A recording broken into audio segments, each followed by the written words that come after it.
Hello everybody, welcome back. Today as well we have got you another video. In this video I'll show you how you can go ahead and remove people from Snapchat group. But before that, please do make sure to like our video, subscribe our channel, and yes, without any further delay, we'll simply go ahead and step into our video.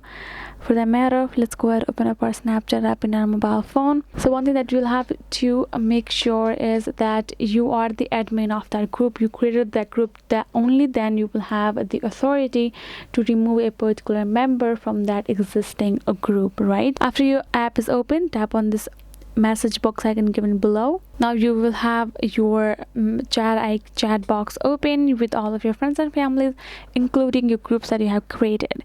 So this is a particular group that I have created over here. You can see it, right? If you tap on this group, you will be able to see there are two members over here which is listed over here, and the group name is blank because it was just for the video purpose.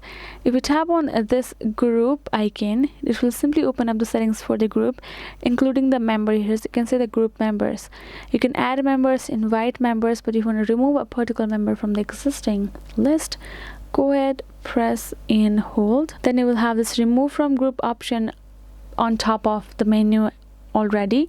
Tap on this, tap on again confirm as and remove the particular user, and bam, that user is now removed from this group, and you can add another member according to your need. This is basically it guys. I hope this video was helpful to y'all. Thank you so much for watching, and this I'll be seeing you guys in our next video.